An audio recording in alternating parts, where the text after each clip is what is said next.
ये महाराज का ये कहना है कि अगर विष्णु का नाम लेगा वो हमारा द्रोही होगा, ये नाम मत ही लो ना।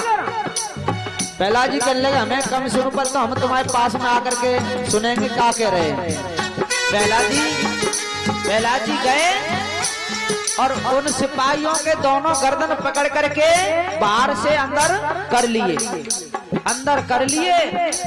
अब प्रहलाद जी ने डंडा लिया हाथ में, जो हम कहेंगे वो कहेंगे कि नहीं। अब सिपाही कहने लगे भैया जो तुम कहेंगे वो ही हम कहेंगे हैं।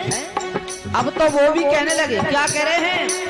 हो जपो ओम नमो भगवते वासुदेवा, जपो नाम भगवते वासुदेवा, जपो नाम भगवते वासुदेवा, जपो ओम नमो भगवते वासुदेवा, जपो ओम नमो भगवते वासुदेवा, जपो ओम नमो भगवते वासुदेवा, जपो ओम नमो भगवते वासुदेवा।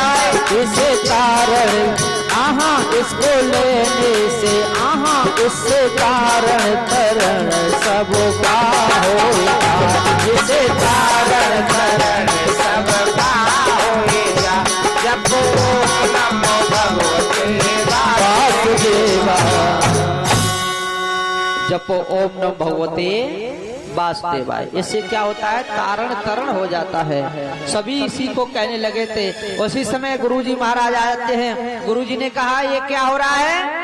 सब कहने लगे गुरु महाराज ये जो प्रहलाद है ना, ये हमको पीट पीट करके और हमसे विष्णु का नाम लिखवा रहा है, और हम तो जो राजा का ऑर्डर है उसको पूरा करने के लिए हैं। लेकिन मेरे प्यारे भक्तों, गुरु ने कहा कि ये नहीं सुधरेगा। प्रहलाद जी को उनके पिताजी के पास में कराते हैं।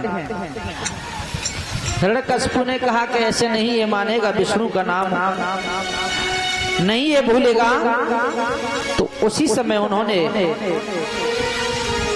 अपनी बहन को बुलाया था। अपनी बहन को बुलाया और बहन से आकर के कहा, अरे बहन मेरी एक अर्जी है और आपकी मर्जी है, करिए ना करिए। बहन ने कहा कि भला ऐसी कौन सी बहन जो भैया की बात ना माने?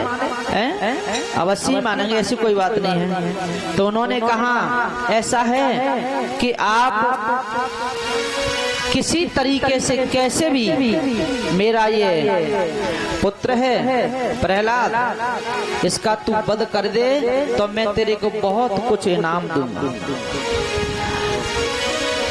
उसने कहा था कि भैया ठीक है, कोशिश करूंगी मैं। हिरण्यकशिपु ने कहा क्या कह रही है? कोशिश करेगी? कोशिश वाली बात नहीं है यहाँ तो तेरे को उसको वध करना ही करना है, चाहे कुछ भी हो जाए, मैं तेरे को बहुत कुछ इनाम में दे दूंगा। अब तो बहन कहने लगी, जिसका नाम था डुंडा, डुंडा ने कहा कि भैया ठीक है, प्रयास करूंगी, पूरा प्रयास करूंगी, ऐसी बात नहीं है। मेरे प्यारे भक्तों, आज डुंडा प्रहलाद जी को लेती है और लेकर के अपना आसन लगा लेती है, उसको बिठा लेती है। बिठाने के बाद में उन्होंने प्रभु से ध्यान लगाया। वो कहने लगी थी कि भला ये भी किसी माँ का पुत्र है और मैं भी किसी पुत्र की माँ हूँ। तो माँ की ममता बड़ी विलक्षण होती है, माँ की ममता बड़ी ही विलक्षण होती है। बोलो गोविंद भगवान की जय हो, वृंदावन बिहारी लाल की जय हो। माँ की ममता बड़ी विलक्षण होती है, क्योंकि एक माँ थी, उसके एक ही पुत्र था, परीक्षित महाराज। एक पुत्र था, उसके पास में बहुत धन दौलत थी। लेकिन ऐसा हुआ था कि जो पुत्र था वो किसी तरीके से गलत रास्ता पर चलने लगा था। गलत रास्ता क्या कि वो दारू पीने लगा था और जुआ खेलने लगा था। धीरे धीरे जितना भी उसके पास में धन था वो सारा उसने नष्ट कर दिया, बर्बाद कर दिया था। जब बर्बाद कर दिया था उसी समय